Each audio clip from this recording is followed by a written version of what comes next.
ਆਲਮੀ ਸ਼ੋਹਰਤ ਯਾਫਤਾ ਅਦਾਕਾਰ, ਹਦਾਇਤਕਾਰ ਤੇ ਟੀਵੀ ਮੇਜ਼ਬਾਨ ਜ਼ਿਆ ਮੁਹਈਉਦੀਨ 91 ਵਰਿਆਂ ਦੀ ਉਮਰ ਵਿੱਚ ਇੰਤਕਾਲ ਕਰ ਗਏ। कज कुलाहों का है ये शहर यहाँ बंद नवाज, कौन पहचानेगा मुझ खाक बसर की सूरत। चश्मे कातिल से नेहा अब शब रोज सुतूनों में रहा करते हैं, काटते रहते हैं मक्तल के रगो रेशे को। वल्लाह ढूंढने को मुसलमान इस शहर में नहीं मिलता, अमीर गरीब सब निकल गए, जो रह गए थे वो निकाले गए। गालिब के ख़तों में बेशुमार ऐसे अल्फाज हैं जिनसे अवाम बल्कि बहुत से खवास भी नाआशना हैं।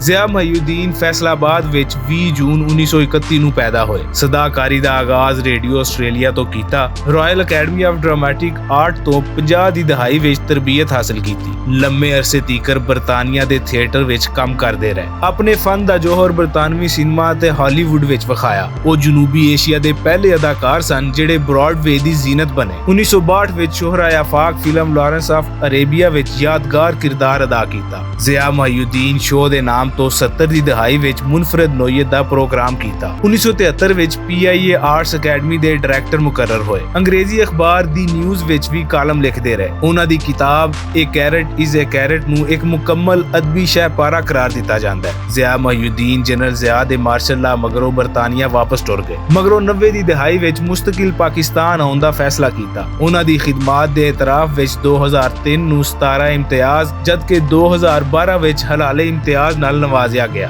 2004 ਵਿੱਚ ਕਰਾਚੀ ਵਿੱਚ national academy of performing art ਦੀ ਬੁਨਿਆਦ ਰੱਖੀ ਤੇ ਤਾ ਹਯਾਤ ਇਹਦੇ ਸਰਬਰਾਹ ਰਹੇ। ਉਹਨਾਂ ਦੇ ਵਾਲਿਦ ਨੂੰ ਪਾਕਿਸਤਾਨ ਦੀ ਪਹਿਲੀ ਫਿਲਮ ਤੇਰੀ ਯਾਦ ਦੇ ਮੁਸੰਨਫ ਤੇ ਮੁਕਾਲਮਾ ਨਿਗਾਰ ਹੋਣ ਦਾ ਐਜ਼ਾਜ਼ ਵੀ ਹਾਸਲ ਹੈ। ਮੁਕਾਲਮਿਆਂ ਦੀ ਅਦਾਇਗੀ ਤੇ ਤਹਿਤੁਲ ਲਫ਼ਜ਼ ਵਿੱਚ ਸ਼ਾਇਰੀ ਪੜ੍ਹਨ ਦਾ ਮੁਨਫਰਦ ਅੰਦਾਜ਼ ਰੱਖਦੇ ਸਨ। ਬਤੌਰ ਹੀਰੋ ਪਾਕਿਸਤਾਨੀ ਫਿਲਮ ਵਿੱਚ ਨਦੀਮ ਤੇ ਸ਼ਮੀਮ ਆਰਾ ਦੇ ਨਾਲ ਵੀ ਕੰਮ ਕੀਤਾ। ਸਦਾਕਾਰੀ ਵਿੱਚ ਆਪਣਾ ਕੋਈ ਸਾਨੀ ਨਹੀਂ ਰੱਖਦੇ ਸਨ। ਮਰਸੀਆ ਪੜ੍ਹਨ ਵਿੱਚ ਵੀ ਉਹਨਾਂ ਨੂੰ ਕਮਾਲ ਹਾਸਲ ਸੀ। ਉਹਨਾਂ ਦੀ ਵਫਾਤ ਨਾਲ ਪਰਫਾਰਮਿੰਗ ਆਰਟ ਵਿੱਚ ਜੋ ਖਲਾ ਪੈਦਾ ਹੋਇਆ ਉਹਦਾ ਭਰਨਾ ਮੁਮਕਿਨ ਨਹੀਂ।